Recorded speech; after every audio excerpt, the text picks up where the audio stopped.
அவசரமாக நாடு திரும்பிய சிஎஸ்கே வீரர். காரணமே இதுதான். சென்னை அணிக்கு புதிய சிக்கல். ஹைதராபாத் அணிக்கு எதிரான போட்டியில் சிஎஸ்கே அணியின் வேகப்பந்து வீச்சாளர் முஸ்டபிசுர் ரஹ்மான் விளையாட வாய்ப்பில்லை என்று தெரிய வந்துள்ளது. ஐபிஎல் கிரிக்கெட் தொடரில் சிஎஸ்கே அணி விளையாடிய 3 போட்டிகளில் 2 வெற்றி 1 தோல்வி உட்பட 4 புள்ளிகள் பெற்று புள்ளிப்பட்டியலில் 3வது இடத்தில் உள்ளது. சேப்பாக்கம் மைதானத்தில் நடைபெற்ற ஆர்சிபி மற்றும் குஜராத் அணிகளுக்கு எதிரான போட்டிகளில் வென்ற சிஎஸ்கே அணி விசாகப்பட்டினம் மைதானத்தில் நடைபெற்ற டெல்லி அணிக்கு எதிரான போட்டியில் தோல்வியை சந்தித்துள்ளது. இதனைத் தொடர்ந்து ஏப்ரல் 5ஆம் தேதி ஹைதராபாத் அணிக்கு எதிரான போட்டியில் சிஎஸ்கே அணி விளையாட உள்ளது.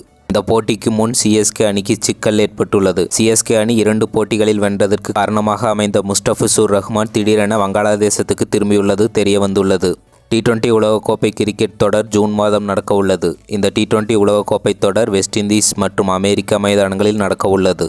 அமெரிக்காவில் இஸ்லாமியர்களுக்கு விசா கிடைப்பதில் சில பிரச்சனைகள் இருப்பதால் வங்காளதேச கிரிக்கெட் வாரியம் தரப்பில் விசாவுக்கான முன்னேற்பாடுகள் இப்போது தொடங்கிவிட்டனர். ஆனால் விசா நடவடிக்கைகளுக்கான முஸ்டபிசுர் ரஹ்மான் வங்காளதேசத்துக்கு திரும்பியுள்ளார். இதனால் ஹைதராபாத் அணிக்கு எதிரான போட்டியில் முஸ்டபிசுர் ரஹ்மான் விளையாடுவதற்கு வாய்ப்பில்லை என்று பார்க்கப்படுகிறது. அதேபோல் விசா நடவடிக்கைகள் தாமதமாகும் பட்சத்தில் ஏப்ரல் 8ஆம் தேதி நடக்கும் KKR அணிக்கு எதிரான போட்டியில் இவர் பங்கேற்பதில் சிக்கல் எழும் என்று தெரிய வருகிறது.